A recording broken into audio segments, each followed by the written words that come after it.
Now we'll talk about some of the drugs that are used for neurologic disease. We discussed glaucoma earlier in the lectures. It is the condition of increased intraocular pressure due to impairment of aqueous humor flow. Aqueous humor is produced by the ciliary body in the posterior chamber and travels to the anterior chamber through the pupil. It is resorbed through the canal of Schlemm. Sympathetic drive stimulates the beta receptors on the ciliary body to produce aqueous humor. It also stimulates the alpha-1 receptors so the pupils dilate, allowing more flow from the posterior to the anterior chamber. Parasympathetic drive stimulates the ciliary muscle and causes pupillary miosis. Once you understand the pathogenesis of glaucoma, it can be easier to remember which drugs are used to relieve the increased intraocular pressure.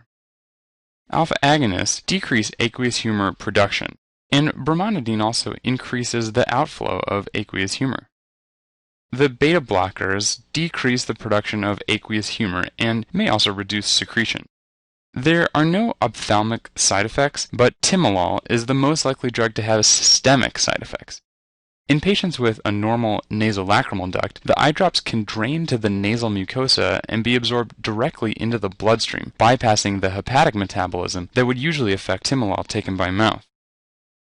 Now, carbonic anhydrase inhibitors like acetazolamide reduce the amount of aqueous humor that is produced. Cholinomimetics such as pilocarpine, physostigmine, and ecothiopate cause miosis, and this decreases flow to the anterior chamber and contraction of the ciliary muscle, which ends up opening the trabecular meshwork, and it allows more aqueous humor to be resorbed. The prostaglandin analogs, such as latanoprost, increase outflow through the canal of Schlemm, and these drugs are now widely used as first-line therapy. Opioids are a class of drugs used to control pain, or analgesics. They are most commonly used for moderate to severe visceral pain, such as in the postoperative state. They act at opioid receptors. There are three types of opioid receptors: mu, delta, and kappa. Most opioids act at the mu receptor. All three opioid receptors are G protein coupled receptors. When activated, these receptors decrease C-amp, they increase potassium conductance and decrease calcium conductance. The net effect of the changes in potassium and calcium conductance is to decrease neuronal transmission of pain. Opioids can be fast-acting or slower-acting. The fast-acting opioids, like heroin, are associated with a higher rate of addiction. Methadone is used as a treatment for heroin addiction because it is slower-acting and therefore less addicting. It can act to bridge the patient from heroin towards the goal of no opioid use. Morphine is sometimes used for patients in acute pulmonary edema, where its anxiolytic effect reduces their sensation of dyspnea and allows for better synchronization with the ventilator. Dextromethorphan is an opioid used to suppress cough. It's an active ingredient in over-the-counter cough medications like Robitussin and NyQuil. And because constipation is a side effect of opioid use, they're also frequently used by patients to treat diarrhea.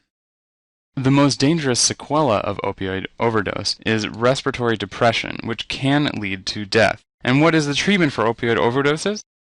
Well, you need to give naloxone or naltrexone, which are both antagonists at the opioid receptor. Patients on opioids will also have pinpoint pupils, altered mental status. They can be stuporous or even comatose, and also nausea or vomiting. Commonly tested principles of opioids are tolerance, dependence, and withdrawal.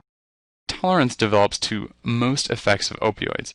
Essentially, the more doses of drug you give, the less effect each dose has on the patient. So, in order to achieve the same amount of pain relief, you have to give more drug. The only effects of opioids that do not develop tolerance are constipation and miosis. In the hospital, anytime you prescribe opioids, you should also prescribe a bowel regimen to avoid constipation and its ill effects. Now, dependence is a state in which the body has adapted to the presence of the drug and requires it for normal function. Thus, opioids have the potential to be a drug of abuse, and you should be careful about prescribing these drugs for outpatients. However, and this is an important key concept, you should never withhold opioids from patients with a legitimate reason for pain simply out of fear of producing addiction. Last are the withdrawal symptoms of opioids, and those will be covered for you in the psychiatry pharmacology lectures. Butorphanol's trade name is Statol. It's important not so much for what it is used for, but rather to illustrate the concept of partial agonists. Butorphanol is a partial agonist at the mu receptor, but has a lower efficacy at the mu receptor than full agonists like morphine.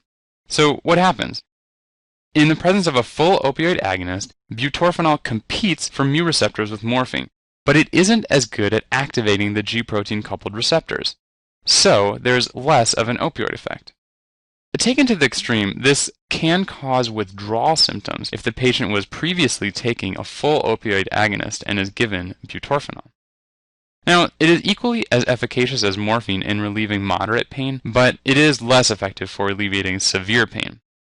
Butorphanol is a mixed-action opioid, meaning in addition to binding at the mu receptor, it also binds to kappa receptors.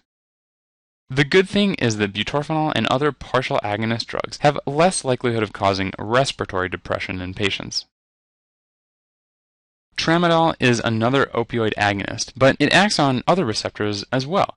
It inhibits serotonin and norepinephrine reuptake, meaning that it enhances the effect of those neurotransmitters. You can think of it as causing more serotonin and norepinephrine to exist at the synaptic cleft. Tramadol is used for chronic pain syndromes, and it has a similar side effect profile to opioids. One important thing to note for tramadol is that it does lower the seizure threshold. So in patients who may have a propensity for seizures, tramadol may push them over the edge.